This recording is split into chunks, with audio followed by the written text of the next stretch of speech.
بسم اللہ الرحمن الرحیم۔ Part number 2۔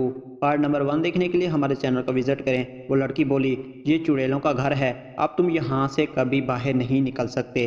ساحل کو ذرا دور ایک سیڑھی پڑی دکھائی دی، وہ دوڑ کر گیا اور اسے اٹھا لایا اور گھر کی دیوار سے لگا دی، مگر وہ سیڑھی اچانک ہی غائب ہو گئی اور نیچے آ کر چڑیل گرجی، خود کو میرے حوالے کر دو مسٹر۔ ساحل نے جیسے اس کی بات نہیں سنی اور وہ ادھر ادھر بھاگتا رہا۔ پھر ساحل ایک دوسرے کمرے میں گھس گیا اور دروازہ اندر سے بند کر دیا، لیکن اس کمرے میں ایک بہت بڑی گدھی تھی جو بیڈ پر سو رہی تھی۔ وہ گدھی ساحل کو کمرے میں دیکھتے ہی ساحل پر حملہ کرنے لگی۔ ساحل جلدی سے دروازہ کھول کر باہر نکلا، سامنے وہیں دلہن کھڑی تھی۔ اس دلہن نے ساحل سے کہا، مجھ سے شادی کر لو نہیں تو مر جاؤ گے۔ ساحل نے کہا، تم ایک چڑیل ہو اور میں انسان، ہماری شادی نہیں ہو سکتی۔ وہ چڑیل آگے بڑھی اور بولی، اگر تم نے مجھ سے شادی نہیں کی تو مر جاؤ گے، بولو کرو گی شادی؟ جس پر ساحل نے نفرت سے اس کے منہ پر تھوک دیا۔ چڑیل غصے سے بھڑک اٹھی اور اٹھ کر ساحل کے کندھوں کے درمیان آ بیٹھی۔ اس نے کوئی منتر پڑھا جو ساحل نے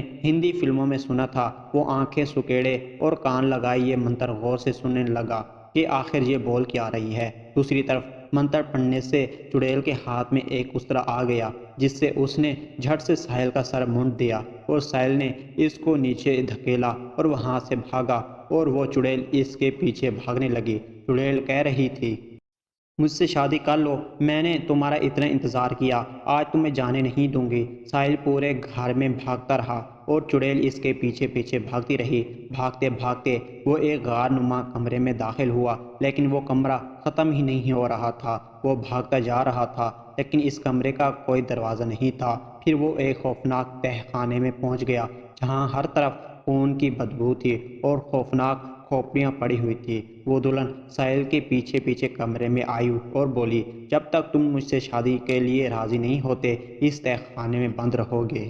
یہ کہہ کر وہ دلہن وہاں سے چلی گئی۔ تہہ خانے کا دروازہ خود بخود بند ہو گیا۔ ساحل کا تہہ خانے میں دم گھٹنے لگا۔ اس کی سمجھ میں نہیں آیا وہ کیا کرے اور کیسے نکلے اس تہہ خانے سے باہر۔ ساری رات وہ یہیں سوچتا رہا یہاں تک کہ صبح ہو گئی اور وہ تہہ خانے میں بند رہا۔ صبح وہ چڑیل دلہن نشودہ ساحل کے پاس آئی۔ اس دلہن کے ہاتھ میں ناشتہ تھا جو اس نے ساحل کو دیا۔ وہ بھوکا تھا، اس نے ناشتہ لیا اور کرنے لگا۔ پھر وہ بولی، کیا تم مجھ سے شادی کرنے کے لیے راضی ہو؟ ساحل نے کہا، ایسا کیسے ہو سکتا ہے، تم ایک روح ہو اور میں انسان، ہم دونوں کی شادی کبھی نہیں ہو سکتی، تم پلیز مجھے جانے دو۔ نشودہ نے غصے سے اس کے منہ پر تھپڑ رسید دیا، جب تک تم سے شادی کر کے تمہارا خون نہیں پیوں گی میں اس قبر میں آزاد نہیں ہو سکتی۔ جب تک تم مجھ سے شادی کرنے کے لیے راضی نہیں ہوگے اس تہہ خانے میں سڑتے رہو گے۔ یہ حکم دے کر نشودہ تہہ خانے سے باہر نکل گئی۔ دروازہ خود بخود بند ہونے لگا۔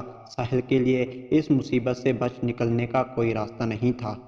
دونوں طرف کھڑی موت تھی۔ وہ 2 دن سے اس تہہ خانے میں بند تھا اور اب موت اسے اپنے سامنے دکھائی دے رہی تھی۔ سوچتے سوچتے اس کی آنکھ لگی اور اس سے نیند آ گئی۔ ساحل نے خواب میں ایک عامل کو دیکھا اور اس عامل نے ساحل سے کہا، بیٹا تم اگر اس قبر والی دلہن سے چھٹکارا پانا چاہتے ہو تو تمہارے گلے میں جو تعویذ ہے اسے اس قبر میں ڈال دو۔ ساحل نیند سے جاگ گیا اور اس کے ماتھے پر پسینہ تھا۔ اس نے اپنے گلے میں سے تعویذ کو دیکھا اور فیصلہ کیا کہ اس تعویذ کو اس قبر میں ڈال دے گا۔